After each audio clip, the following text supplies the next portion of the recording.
Hi and welcome to the absolutely stunning Aphrodite Hills Golf Resort here in Cyprus. My name is Chris Ryan and in this video we're looking at the really good golfers, the elite golfers, and I'm going to pick out 3 things that I see them tending to do in their golf swings which might help you improve yours and ultimately play a little bit better. So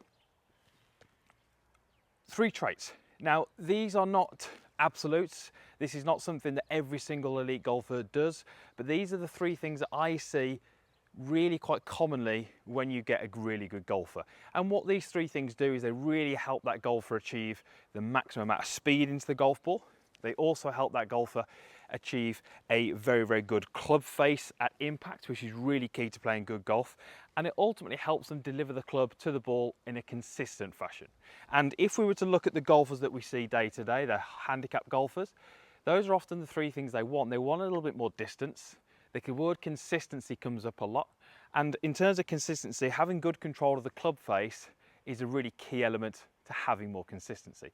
So 3 things. Now, just before we get into this is by no means every single golfer that plays this game very well does these 3 things. There will be exceptions to the rule. That's going to be the case whatever we talk about. However, as I say, these 3 things are pretty common, I would say, in a lot of elite golfers. So the first thing we're going to talk about is flex in terms of the body. Now, if I was to stand normally, we're going to class this as flex, just for the purpose of this video. So when I move my body in this fashion, we class that as flex or flexing. Now, as I go back towards this is called extension. So the first thing I would tend to see elite golfers do is that when they get to the top of their golf swing and they begin down, they increase very slightly, they increase the flex in their body.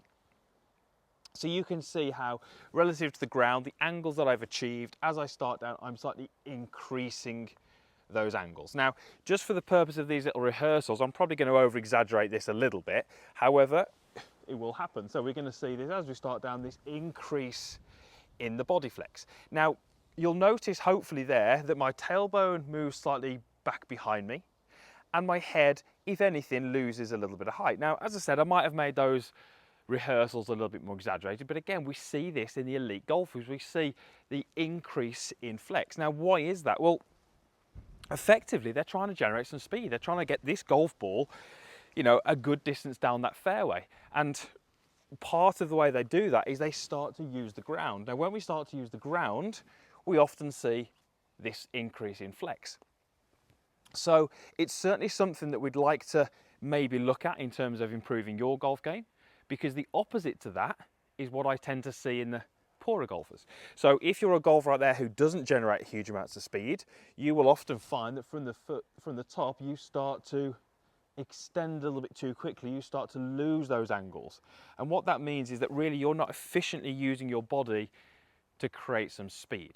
So if we're going to rehearse this and practice this, let's take the golf club, let's pop it across our shoulder so it doesn't really influence us too much, and let's begin and make some moves back. But as we start down, we're starting to increase the flex. Now, as I'm doing that, you'll see from the face on camera, I'm starting to rotate back towards the camera, back towards the target as well. I'm not simply just increasing the flex, but I'm beginning to rotate and increase the flex in my body.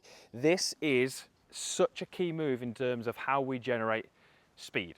So that first thing, increasing the flex in the body, we see this in the elite golfers, and that's going to help us increase our speed. The second thing I would tend to see the elite golfers do is they have the center of gravity of the golf club. We'll talk about the club head because it's a little bit easier in this case, but the center of gravity is about here, but we can use the club head as a good guide.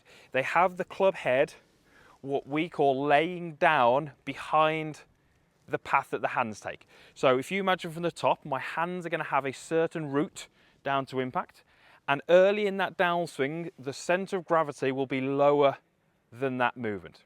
And again, this is something which I tend to see the opposite happening in the golfers who struggle, the handicap golfers who, especially the ones who really struggle with the slices and the fades. What they will often do is they will often have the center of gravity moving outside or over the movement of my hands, and you can see that there, that the center of gravity of the golf club is very different to the path that my hands are taking.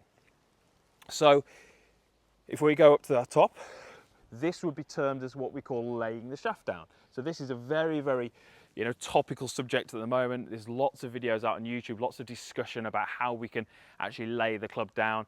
It is something we'd like golfers to do because, as we said so many times in this video already, it's something we see the best golfers in the world all demonstrate, or most of them demonstrate this. So what I'd like you to do is, if you feel comfortable doing the first movement, which is the flexing the body, and you feel comfortable enough that you can start to shallow the shaft, let's start to make those two moves happen together. So we start to increase the flex in our body and we start to lay the shaft down so the sweet spot gets behind or lower than the hand path. There's our first two things. These are not easy to do. Don't get me wrong, this is not something you're going to go to the range tomorrow, have 2 or 3 practice swings and be able to go and do. But these are the things that you might want to think about working towards longer term to ultimately reach your goals.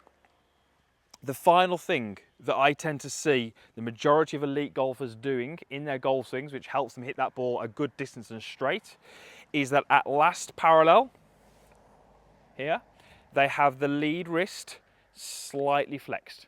So there's a slight arching or bowing in that lead wrist. What this really does is it does two things for us. It enables us to place the club face in a desirable position just prior to impact.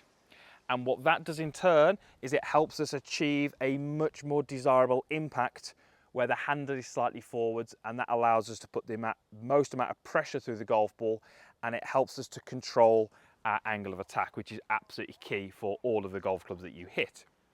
So lead wrist being slightly flexed or arched at last parallel. Now, different golfers do this in different ways.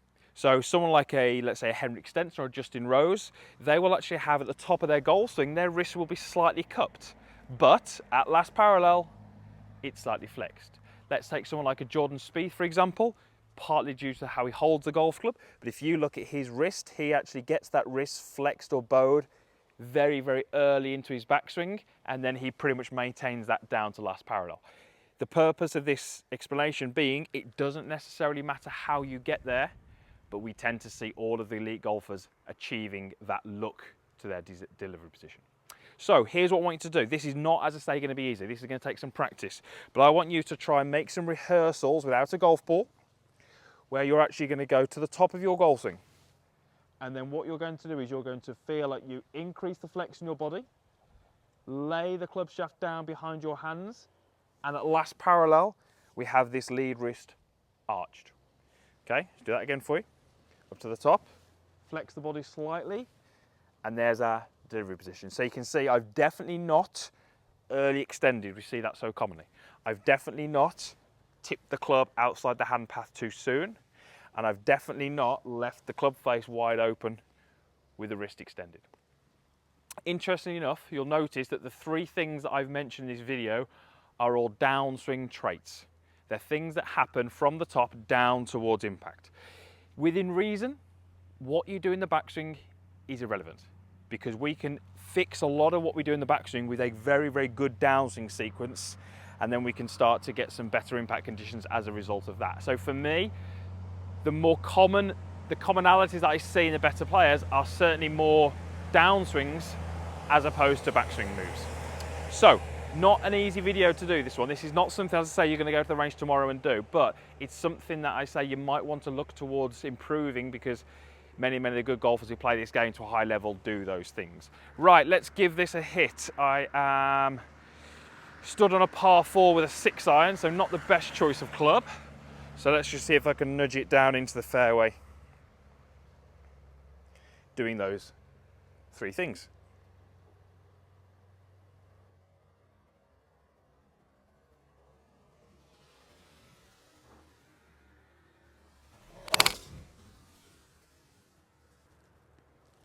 Okay, and I'll certainly take that straight down the middle. So 3 traits that I tend to see from really, really good golfers. It's not a bad idea to look at the elite golfers and try and take some information from what they do. I do hear a lot of golfers saying things to me like, oh, they're really good, I can't really copy them. Yes, we can. We're not going to get exactly the same swings as them, but we want to try and see what they all do. Are there some things that they all tend to do? And if there are, we certainly want to try and implement those into our game. It's going to add power, it's going to add consistency, and it's certainly going to add some sort of quality of strike to those shots that you're going to hit out of the golf course. Thank you very much for watching.